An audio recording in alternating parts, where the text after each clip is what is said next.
I'm going to start off saying a lot of really intelligent people have been through tech this last semester to give speeches on physics.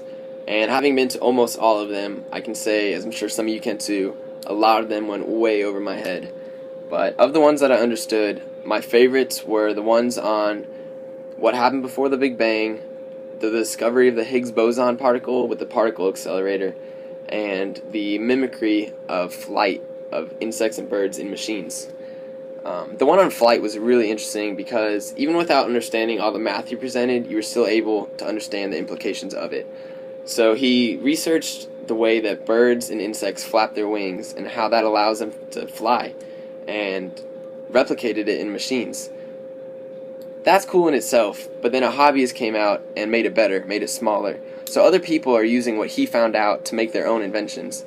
And knowing this, like, who's to say that one day someone won't come along and find just the right way to do it for people? I mean, this is a really crude drawing, but, like, what if we just had the right design and the right research behind it? Everyone could have their personal flight device. Instead of driving to work, you just fly to work. And that'd be awesome. I mean, I've always wanted to fly. I'm sure most people have. Maybe not. Maybe it's just me. But it was really cool to see that.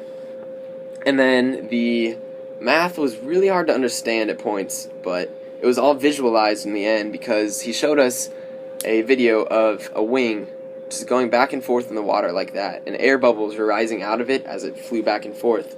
And it lets you visualize this math because the air bubbles predicted the flow of air if it had been in the air. The air bubbles stuck to the wing at certain arcs and distances that let you see how the air would have done it if it was really flying. That was really helpful to see after, like, hearing his presentation. It really put it all together.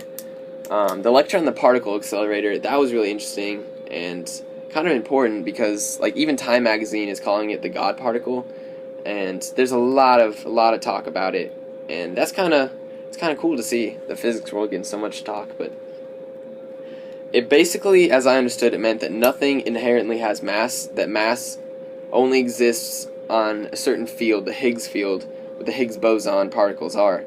And it explains why light doesn't have mass, because it's not in the Higgs field. It's just as simple as that.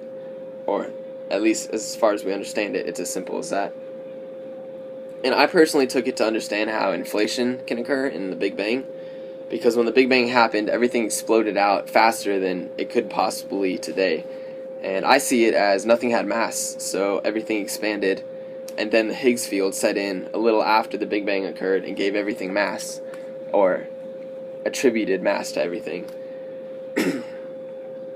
Another thing to note on that one is he said the particle accelerator takes in 100 terabytes of information a second. To put that in perspective, if you have a nice desktop for, like, gaming, or if you have an upgraded hard drive for a lot of memory, it might be 3 or 4 terabytes at the most. But that's for your entire computer, all of its software, all of its programs, everything you do on it with that hard drive. And it takes in 100 terabytes a second of just raw data, which is a massive amount of data. And he said they plan on expanding that amount to a larger bit in the future, which is just ridiculous in itself. I've always kind of liked the universe, though, and how it works, and space, and all the unknowns that are out there that people are working on to solve, just like he was.